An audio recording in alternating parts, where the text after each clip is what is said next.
So first of all, I just want to say welcome. Thank you everyone for coming along to this introductory session on Pocket Filmmaking. Hopefully the tips and information I'm going to share with you today will inspire you into the world of Pocket Filmmaking. So yeah, just by way of explanation, I've got a little bar at the top of the screen there, which is, I'm figuring we're all we've had a big full day. We're a bit flat on inspiration right now, so I'm starting at 1%. Giving us a base of 1%, and then we're going to gradually top the battery up over the hour, okay? So hopefully by the time we finish the session, you'll be up to 100% or hopefully more on inspiration level for Pocket Filmmaking. So by way of kicking off, I know we've all come from different backgrounds here. Some of you are actually filmmakers, some of you are not, which is great, so you're having a bit of a taste test. The question is, can anyone be a storyteller? What do you think? Capacity's there, isn't it, right? Everyone can be a storyteller. It's not a particular qualification we need. Does anyone remember these things? Does anyone still have one? I actually bought one on eBay from the 1960s. It still works. But the old 3D viewfinder, fantastic resource for looking at picture worlds. What do we do when we're looking at that picture disc?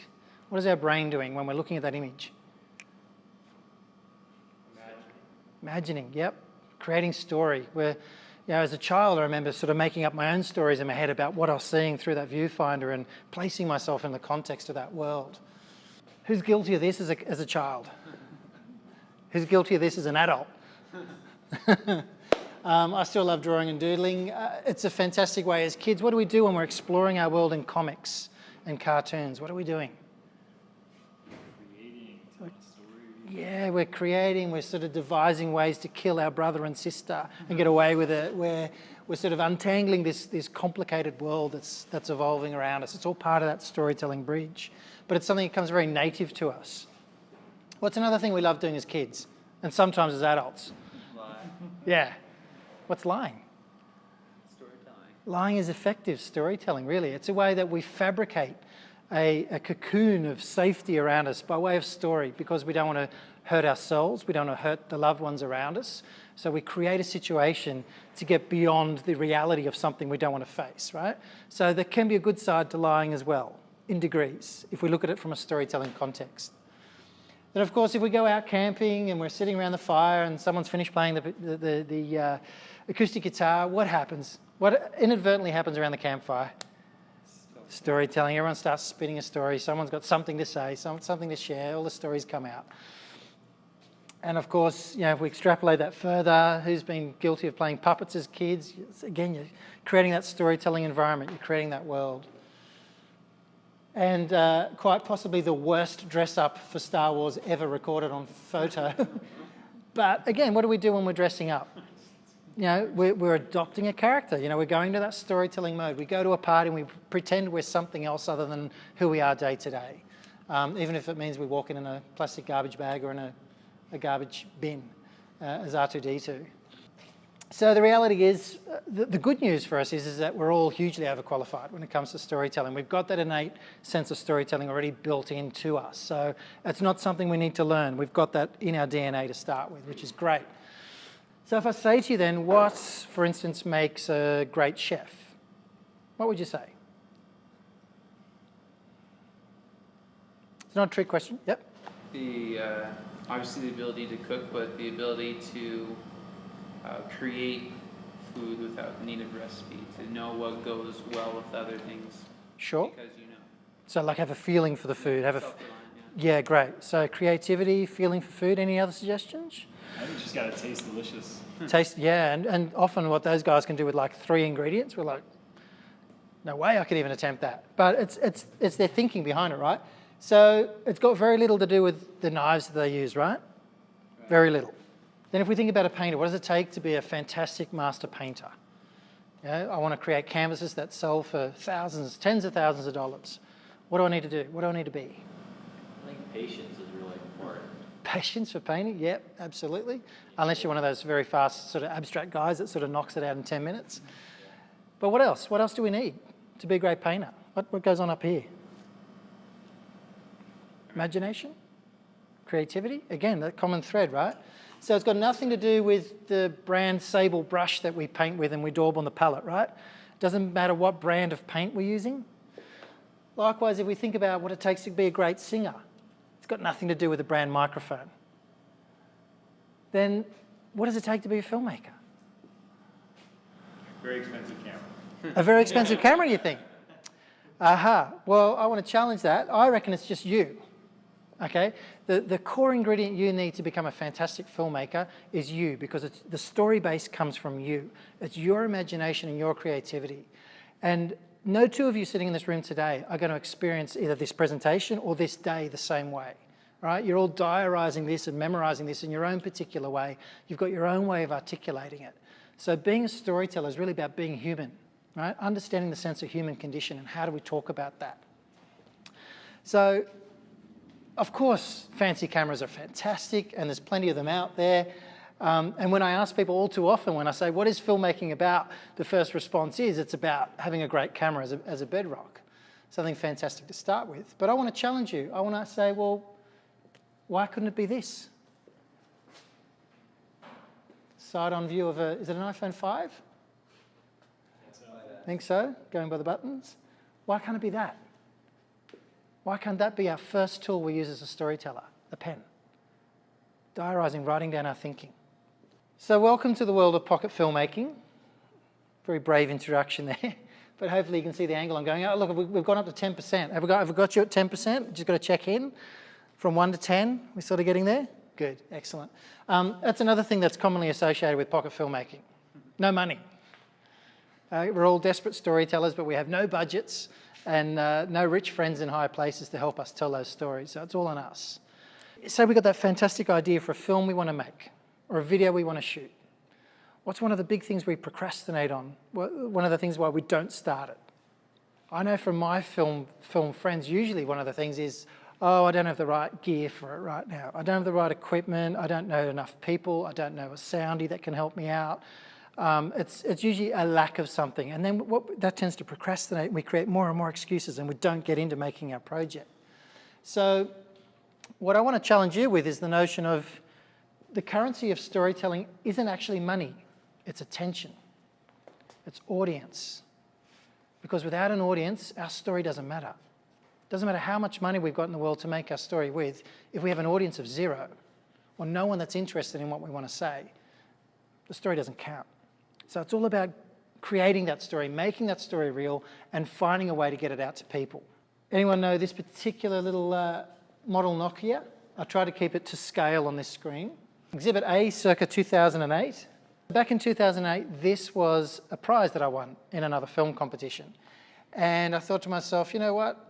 I wasn't actually having a hell of a lot of luck with my storytelling with conventional cameras. So I looked at this. This was the first smartphone I owned that actually had the ability to record video as well as stills. So I thought to myself, what if I could actually make a film on here? Is that possible? Keep in mind, today, 2015, that seems like such a commonplace thing because everyone's shooting stuff on mobile platforms. But back in 2008, no one had really heard of it, played with it. It was kind of an unsaid thing. And there's several reasons for that, particularly with this particular primitive camera. It was shooting square video. It wasn't even widescreen. I don't even know what resolution it was, but it was boxy and square. It was low resolution. It was nothing like the resolution of the cameras we shoot with today. It had really ordinary, crappy sound, as most smartphones still do today, but we'll talk about that in a little while. And absolutely 0 focus or exposure control. So I had no way of controlling the image that I was capturing. It was literally, you'd turn it on, you'd press the button, and you just get what you get, right? Which is not the ideal situation.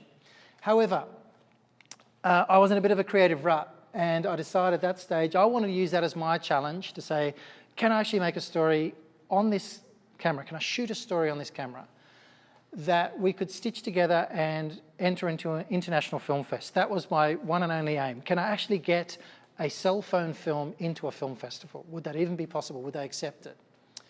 And my filmmaking partner, production partner Shane Emmett and I decided what we wanted to do was create something that was easy enough to film for starters on a cell phone. We knew it wasn't suitable for recording, some great big Hollywood epic. We had to keep the concept relatively simple. So what we started to do was we were walking around the streets of Sydney and we started filming words on signs. Shop fronts, cars, footpaths, anywhere. We'd just film, if there was a word on a sign, we'd shoot it, we'd snap it, right? Get 10, 15 seconds of it on video and then just Bluetooth it to the Mac. So we started collecting this list of words. And we ended up with 1,200 words. The hard thing was, we started this completely the wrong way. We had no script, we had no budget, we had no storyboard, we had no crew, no actors, apart from ourselves. We weren't actors, we were crew. We had no props, and we certainly didn't have a high-end camera. We had the most basic camera of its kind. But the whole notion there was one of experimentation. So what we ended up doing was tossed away my other camera, picked up the Nokia, and we created a film called Mankind Is No Island. And what we did with those words on signs was we tried to stitch those together into like a video poetry kit, if you like, and create a whole new narrative. Would an audience actually be able to sit through, say, 3.5 minutes of just words on a screen with no spoken dialogue, but just music? That was our challenge. And so keep in mind, we had no script, we had no notion of what we were making, but by simply going around and filming these words on signs, we, I guess, explored the theme of the sense of how many people were homeless in the city and our sense of disconnect from them. As we're walking past, it's really hard to make eye contact with someone who's sitting on the footpath with their life broken. It's a very hard thing to do. So then we explored that as a theme for the story. A very good friend of ours by the name of John Roy was very kind to score a piece on his piano to use in the film. So we hadn't cut anything in the film because we hadn't written anything yet. We just shot the words, we sent him a few pictures on a printed page, and he came up with a 3.5-minute piano score that we used as inspiration for the edit. So we did it completely the reverse way around. I'm going to show you the film now. It's called Mankind Is No Island, and it was shot on this very phone I'm holding in my hand now.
go, that was Mankind Is No Island, shot on this little phone here, thank you.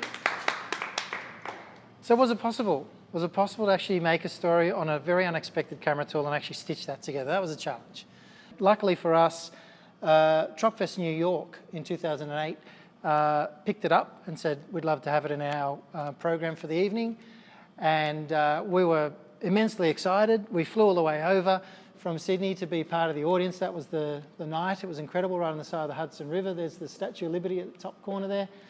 It was amazing. I've never experienced such a live crowd before for a film fest, a short film fest. It was astounding. So then we realised, wow, okay, here we are. We've got our film. We watched the other films that played as part of the final. Our film was the last film to play on the night.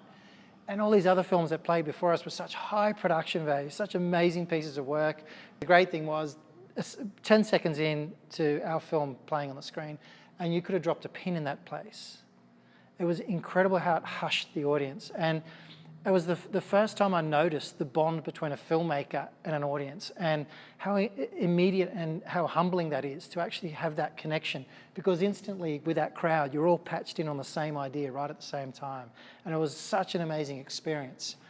What topped it off was, it was the very first time a cell phone film had been accepted into this film festival. It had never been entered before. It made the finals. It also won Best Film that evening, and it won People's Choice. First time in the history of the festival that the one film won both top prizes. So we were pretty chuffed with ourselves. I was a lot hairier back then, as you can see. And it was just a whirlwind. We were up on that stage. We had all these A-grade Hollywood people presenting awards. We came off stage. We had every news crew from Australia wanting to do interviews with us.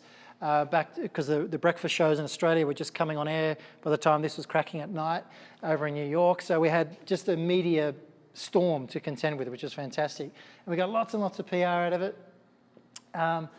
And strangely enough, people in the film industry were coming back going like, oh, this is not film, it's not proper, you can't make films this way, what are they doing? They're killing the industry. So we had our people that were sort of quite cynical as well of the process. The following year, 2009, back home in Australia, we also got nominated for an IF award, which is sort of our large industry award in Australia. And we won the exact same film, right? Again, first time in IF award history in Australia that a cell phone film had been accepted or nominated, let alone to win a category. And it's gone on to win lots of other awards. It's still traveling around the world at different film festivals all these years later. And it cost me a grand sum of 57 Australian dollars to make on this. It's so far returned over $35,000 US in prize money at different festivals. So it's pretty good return on investment for something that was a chance we took on a new tool. It's opened up many other doors as well. I'm completely untrained as a filmmaker. I never went to film school. I never went to college or university. However, my passion for storytelling has allowed me to go and engage with audiences all around the world and different brands as well. I represent these brands, Nikon in storytelling, CNET. I had my own channel with CNET in Australia called Pocket Filmmaker. That's since got picked up here in the States as well. I've worked with brands such as Nokia and Sony. The Motion Picture Association, I do in-store presentations for Apple in Sydney, Australia. I'm also a tutor for the Australian Film, Television and Radio School in my spare time. And I also run my own production company called Treehouse with a staff of 6. And fortunately for me, I travel all around the world every year doing all sorts of crazy talks, just like I'm doing here today. So it doesn't matter where I am, whether I'm at the Edinburgh Film Fest in Scotland, talking to filmmakers about the beauty of storytelling, whether I'm at a TED Talk, whether I'm in an actual festival running for an award, whether I'm in store somewhere, or another amazing one we picked up was in Sundance, London, 2013. We won the top prize for another cell phone film we did, a little mini documentary about Indigenous hip-hop music. But yeah, you know, it was this can-do attitude to storytelling that opened people's eyes. Anyway, I started being called this pocket filmmaker, and I was like, I didn't know how that sat with me, because I wanted to be a serious filmmaker. I want to be a regular filmmaker like everybody else, like you guys. I thought, what's this pocket filmmaker bizarre? And I thought, you know what? It's okay. It's my unique point of difference. It's something I do well, and it's something I'm passionate about, so I'm happy to be called that. But I just want to change one thing. Rather than a filmmaker, I want to be known as a film breaker. Because to me, I'm bending and breaking the rules of what is long-standing in our industry. So I'm very proud to sort of stand up there and say I'm willing to challenge the notion of what filmmaking is about and try and reinvent it in a different way as well. I'll play a little film now which is sort of explaining the journey I took as a film breaker and how I got to that point. It goes for about 3 minutes, and it's made up from offcuts from other smartphone films that I made. So I just got all these little offcuts together and I just narrated over the top. For me, my stories don't start with a camera, ever.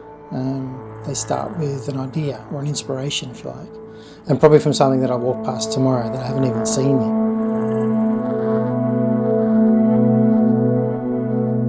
Where does the magic come from? You know, like how do we go out there and wake up and face a new day and just go out there and make something? That's what should be consuming our conversations. Because the cool stories don't come from tools, they come from creators. They come from, I don't know, chatting with your kids, playing with your dogs, smelling the air. That's where the good stuff comes from. I think that's the thing that I love about documentary storytelling. There's this immediacy that sneaks up on you and it just presents itself. And you're either ready to catch it or you're not. And once it's gone, you know, sometimes the whole story goes with it as well. A camera that's stuck in a box or a bag or a drawer at home just isn't a camera to me. You know, it's an afterthought. It's like an anchor to your creative balloon. It's the thing that could have been awesome in hindsight if you had it with you. But here now, in the present moment, when you need to get something, it's missing the opportunity to be of any use to me.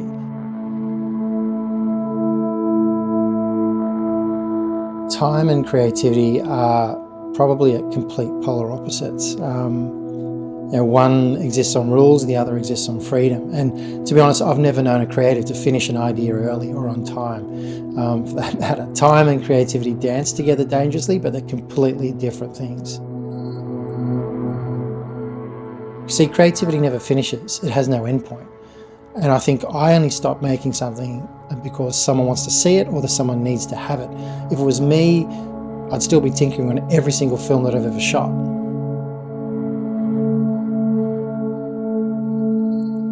Everybody hates rules, let's be honest.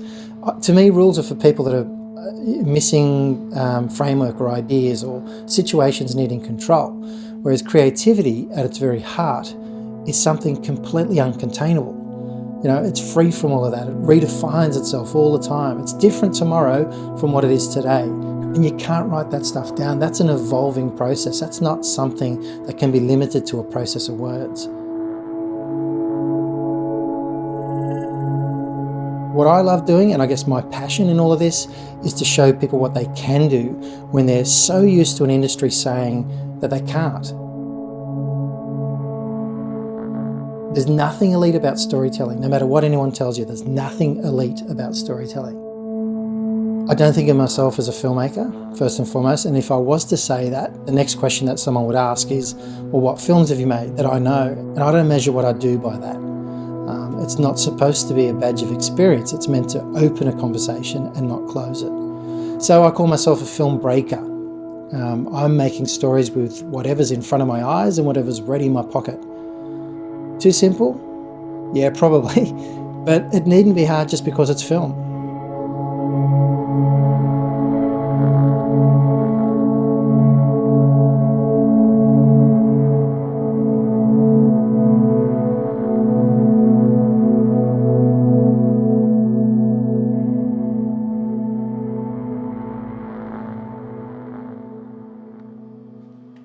All right, thank you. How did that resonate with you? Is anyone nodding their heads going, yeah, more power to the film breakers, all right? So you can all become a film breaker. It's your choice, right? If you want to embrace that side of technology and have a go at that as well. So through that, I then this year established an online entity called the Pocket Film Academy. I have a YouTube channel, an Instagram page, and a Facebook page if you're keen to check it out and see the content I've got on there, and a website, obviously, pocketfilmacademy.com. And I share on there a lot of free tips with people as to how things you can try with your smartphone to create amazing results for filmmaking. So covering everything from video to audio to creative philosophy as well. There's also a masterclass on there for how to use the iPhone. It'll teach you in 1 hour how to become an expert videographer on your iPhone. There are what I call 6 deadly sins with pocket filmmaking. And usually we are all guilty of at least one, if not all of them, at some stage of whenever we pulled our camera out and started filming. Now, one of the first things my pet hates with people when they're filming is they tend to, how many people do this when they're videoing on their smartphone? Holding it out portrait, right? What's video? What aspect ratio is video? 16. It's landscape, right? It's landscape. So make sure you turn your phone around when you're filming. You don't want to be filming portrait pictures because it looks great on your phone, but as soon as you upload it online to any platform, you put it on a website, you throw it on a TV screen, what happens? You get, yeah, you get all those black bars on the left and right. It looks horrid. Okay, so it looks okay on your phone in portrait, it doesn't look any good anywhere else. So always remember to shoot your video in landscape orientation. The other thing is holding position.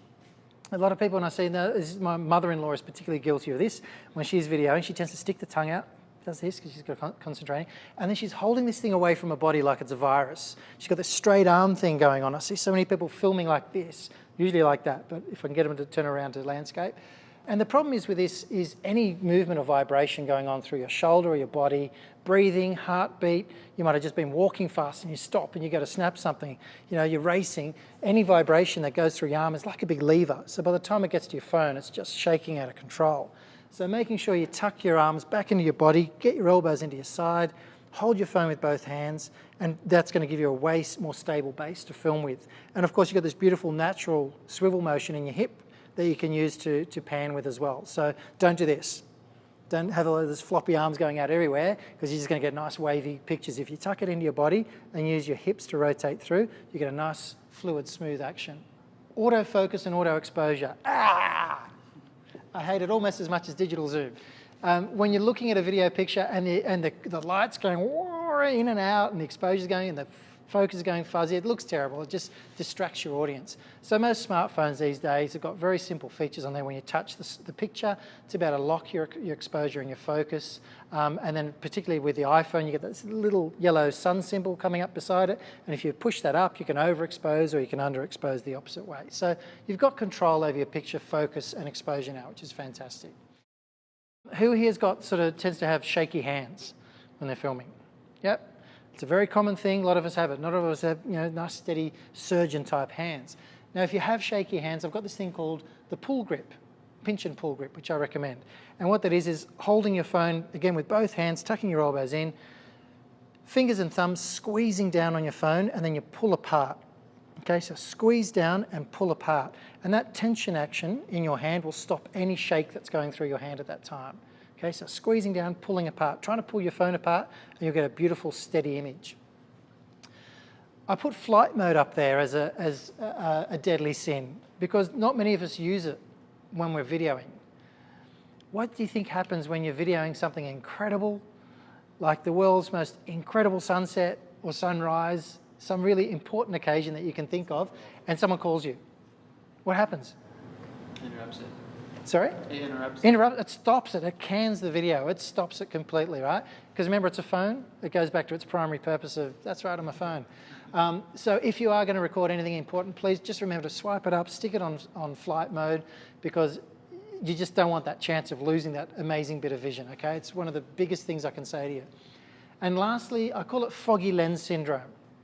And this is something that's affected a lot of friends of mine, where they've always been, because they know that I've always got like the newest kind of phone to play with, and they always get a bit of phone envy, and they're like, oh yeah, I've got to get a new phone because mine used to take really, really good pictures, but now they're really ordinary, really bad pictures, they're just dull. They're not the same as when I first had the phone. It must be something with the phone. And I say, show me your phone. And they drag it out, and I look at the lens, and it is covered in fingerprints, right?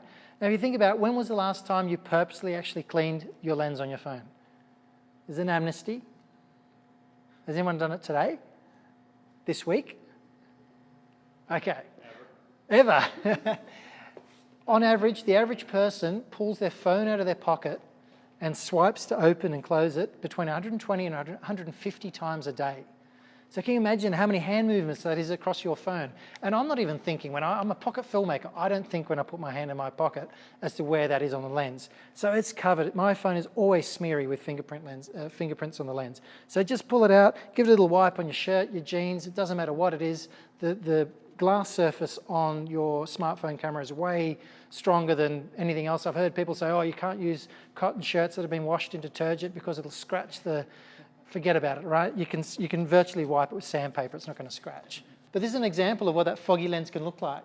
I took this picture here of my wife was studying nutrition at this stage. I found this interesting cereal packet and I wanted to take a photo of it back in Australia. I took this shot and I looked at it and I thought, what's the matter with it? Like, it doesn't look like that. It's all milky and low contrast. And then, of course, I flipped it around, had a look, and I had a massive big thumbprint on the lens. So I just cleaned it on my shirt, took the same picture again. That's the difference. Okay, so you might be able to rescue your camera may not be that bad after all. You might just be able to rescue it by giving the lens a bit of a clean. I am not the only person in the world that thinks that pocket filmmaking is an exciting space right now. Thankfully, I'm not a lone voice. Pixar's co-founder and Disney's chief creative as well, John Lasseter, says iPhone and GoPros could be the next film breakthroughs in Hollywood. Now, that's pretty powerful to come from someone like that. He also said that iPhone and GoPro give a vibrancy that you've never been able to have before. I think a new film grammar is going to come with these things. They're pretty strong words from pretty strong people. Another someone you may know, or at least know some of his films, amazing guy, very talented. He actually quoted this year at the Apple Worldwide Developers Conference. He said, if you'd told me that when I was a kid that you'd be able to write an idea and film that idea and then distribute that to the world on a device that you could put in your pocket, I would never have stopped laughing. Here we are, 2015, and it's happening. So films aren't made by technology. They're not made by these things either. Doesn't matter what size that technology is, right? They're made by us, they're made by people. So whatever tools we can use to enable that story to come out is the right tool for your project. So people and ideas, that's what we've got to keep on thinking. Filmmaking is about people and ideas. Let's have a quick look at camera evolution. I know there'll hopefully be a couple of you here in this space that are going to be nodding heads here. Remember about 15 years ago, if you didn't have at a very base a 3-chip mini DV camera, you weren't even on the playing field. Like, there's no point talking to you. You couldn't shoot a thing if you didn't have a 3-chip mini DV camcorder. That was like the bee's knees, right? That was the base and everything up from that.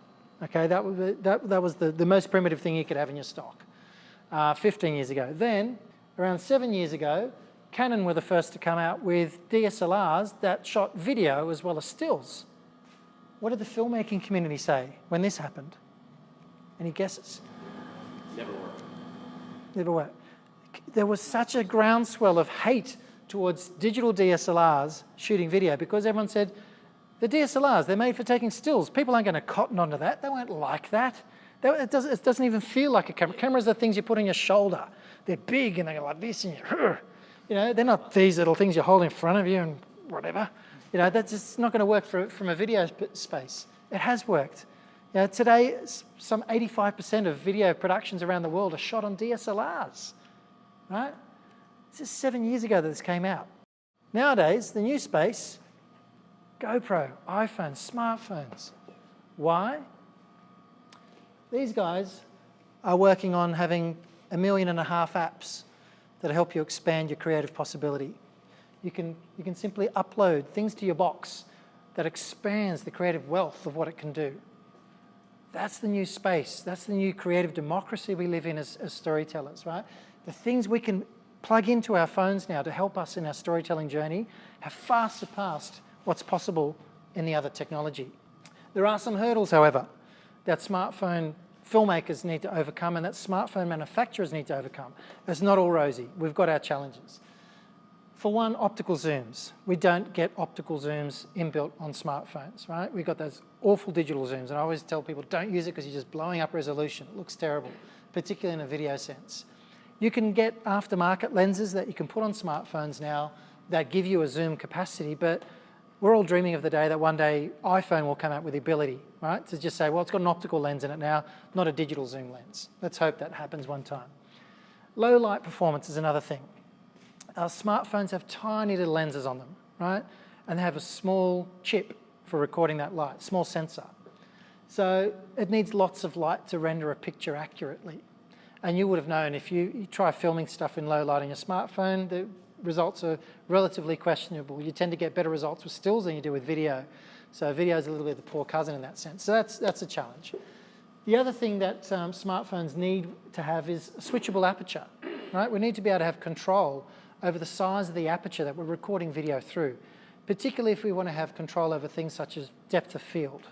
And depth of field is one of those beautiful tools that a lot of DSLR cinematographers use to help layer a picture and create a context within a scene. Where you'll see those shots where you get the foreground person standing there nice and crisp and sharp, and the background just sort of drifts off into a nice soft ambience. The other thing, of course, professional audio. We've got to remember our smartphones are made for recording sound from here to here. That's it, just a couple of inches away from the sound source. They're not made for standing across the room and filming someone talking with all this boomy, echoey space, right? It doesn't happen. But as a filmmaker, it's a big bugbear because we need professional audio tools to record what we do. Enhanced resolution and video bit rates is another thing we really need to find in our smartphones, right? We need to have better quality files for video. And we need to have increased resolutions. People want to shoot 4K, they want to shoot 6K, they want to shoot 8K one day, right? We need to know that smartphones can keep up with that too. And probably one of the simplest things here, it's got to do with stability, but there's no tripod mount screw on any smartphone. These things are used as cameras every day, but there's no way of fixing them to a tripod unless you buy another aftermarket accessory, such as a grip of some kind, a holder that holds your iPad or your smartphone onto a traditional tripod device, okay? It's just that other thing you've got to think about. It'd be nice one day for a smartphone manufacturer to actually just put one of those things in the case of the phone, so we don't have to worry about it. But it's not all bad. I'm going to tell you why. Are we up around 50% inspiration level now? We're sort of topping the batteries up a little bit. Everyone's kind of getting a bit of a feel for it. This is a patent that Apple has registered for a zoom lens that fits inside an iPhone and inside an iPad. Completely shifting our thinking. We're always thinking about zoom lens, obviously being optical glass. They need a bit of space. We always bolt them on the outside of a camera. Well, these guys are working on one that sits inside the case and gives us an optical zoom capacity. Incredible, amazing technology. This has been registered, so I'm sure it's not that far off from coming in on one of the updates. Has anyone heard of the company called Light? Silicon Valley-based company. They raised 25 million, in fact, I think that's gone up to 38 million now, to put DSLR quality camera in your next smartphone. And if you look at this as a prototype version here that they have, which is actually a case that fits onto a large Samsung or an iPhone 6 Plus, and you'll see there's multiple lenses on here. They're completely redesigning the thinking around how we can get DSLR capture ability on a smartphone when we don't have a dirty big lens that we can put on it. Some of the interesting things to pick out from their thinking is Light has developed camera technology for phone makers that will allow their devices to do true optical zoom this way. Right? Have good low light performance, again, tick, tick, that's two things on the list already, that my bucket list of stuff that I need them to improve on, and get high resolution photos that are on par with DSLR cameras. The way Light's camera technology works is by placing multiple cameras on the back of a phone, around 6 or 11 cameras. Light, which is the app that they're developing, then stitches together all those images with its software to come out with super high resolution photos. Depending on how many cameras the phone maker chooses, it can achieve between 32 and 52 megapixel stills on a smartphone. This is stills land. They haven't talked about video yet, but I'm sure video is not far behind what they're actually working on. Light's cameras can also zoom using what's called folded optics.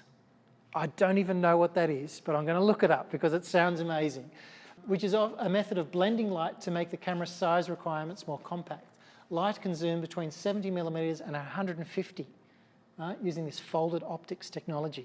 Look it up. It sounds like it's an interesting space. What's all of this going to cost to, say, an Apple or a Samsung that actually says, you know what, we're going to take this on and build it into a new model phone? It'll add about $60 to the cost of the phone for that technology.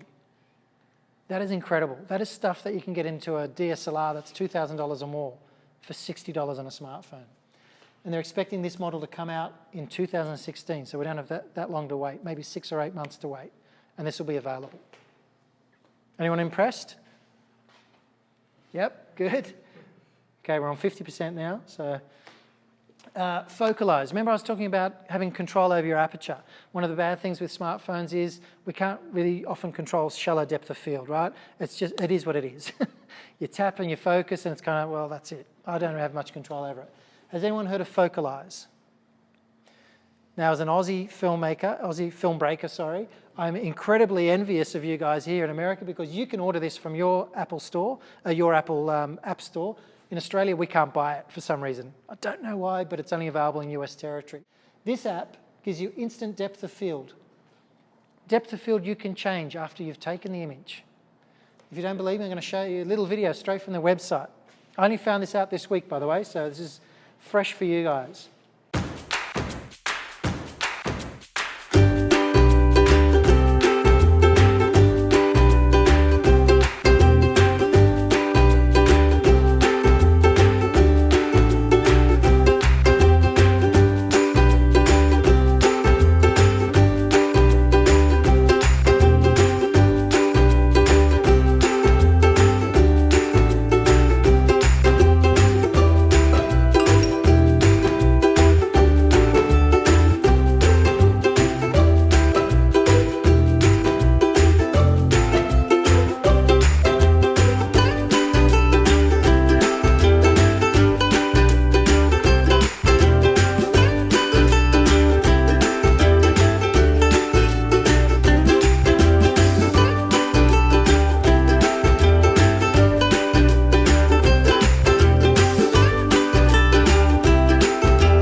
Amazing, impressive. Again, it's made for stills at this stage, but with all the technology we've seen develop in the app space, everything comes out for still mode first and then gets adapted for video. So that will come out for video as well. Another one I found was an Aussie company of all places, developers called Airlink, and they've come out with a wireless audio system for iPhone and iPod. A wireless audio system. So one of our limitations when we're filming with smartphones is the fact that we need to either be able to plug in a microphone on our device or you've got to buy some other audio gear to actually record our audio on, right? It's a wireless mic app that makes recording wireless audio more convenient and affordable than ever. This gives your talent full mobility while you maintain complete control over your audio. So it uses two devices, your camera device that you're filming on, and then a second iPad or iPhone that the talent, or the person that's near the sound source, can plug the lapel mic into and just wear in their pocket, and it transmits to each other. Right? Syncs that track back. So you can connect any two iOS devices together and they'll speak to each other. They create their own network. Here's the video to explain how that works. What if recording quality wireless audio could be simple and affordable? What if the solution was already in your pocket? Introducing Airlink, a professional wireless recording solution for Apple iOS devices. Airlink gives you full wireless control over your audio, including live monitoring and gain adjustment. No more signal interference on your recordings. Airlink records audio directly to your transmitter device, then wirelessly syncs files to your receiver device for immediate playback. And you can use Airlink anywhere. Connect your devices over personal hotspot and enjoy up to 350 meters line of sight range. Try Airlink for free today. Available now on the Apple App Store. What do you reckon? I just got it. You just got it. Hands up if you think that's useful for video. Hands up, two hands up if you think it's really useful for video. Because the reason I tell you this is at the moment, works as a standalone recording app for audio, right? I contacted the developers of Airlink last night. I said, does this work seamlessly with video as well? If I'm recording video on the source deck, can I sync the audio with that? They said, we haven't actually used that functionality yet, but if you think there's a market for it, we'll develop it.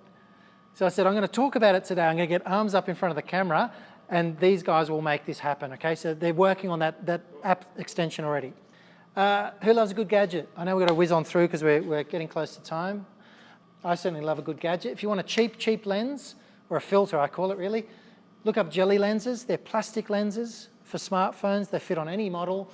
They come in a huge variety of different visual effects, from kaleidoscope to vignetting to antique filtering to wide angle circular polarizers, for $3 to $4 a lens online. Right? You can throw them away. You can afford to lose them.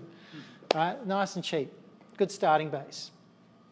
Of course, if you want to go right to the other extreme, you can get adapter cases, right, for your smartphone that allow you to put your Nikon or your Canon lenses, your favorite DSLR lenses, on the front of your smartphone and achieve all those beautiful optics that you currently get through those lenses. For those of you that like playing with filters, optical filters, so if you're filming a scene and the sun, the sky's all bleached out and you want to inject a bit of color, these guys, Dreamscope, produce this stackable filter set with graduated colored filters, which you can just lock one on top of the other, circulate them around and get the beautiful color happening back in the sky or the scene again. Right? Inject a bit of life into a drab scene. Who knows what a dolly shot is? Excellent. So obviously camera tracks, place a platform on top of that, we place a tripod on top of that and a camera on top of that, and we get a beautiful drifty shot. Well, now with smartphones, because they're nice and light, Pico Dolly have produced this thing. It's called a table dolly, actually. It's got inline skate wheels in it. You can lock those axles front and rear in any which direction you want, so you can do perfect concentric circles. And you can angle that arm. It's all articulated. You can put it in any position you want. As long as you've got a nice smooth surface or a board to run it on, you push that thing along, and it's the most beautiful gliding shot you've ever seen for less than $80 US. We had a question about audio before, but one of the ones you can get is you can get shotgun microphones for less than $20 that plug into your phone and give you a switchable sound field to work to. So rather than getting all of this echo in the room, you can zero in on a sound space that's right in front of your lens. One of the amazing things I'm a big fan of is this Pocket Spotlight. They're less than $20. They charge from USB from your computer. They give you an hour and a half of soft white bright light. I've got 10 of these now in my kit, and wherever I go, they follow me. Right? They're all over the place. They're fantastic little tools for less than $20. Who saw this on Kickstarter a couple of weeks ago?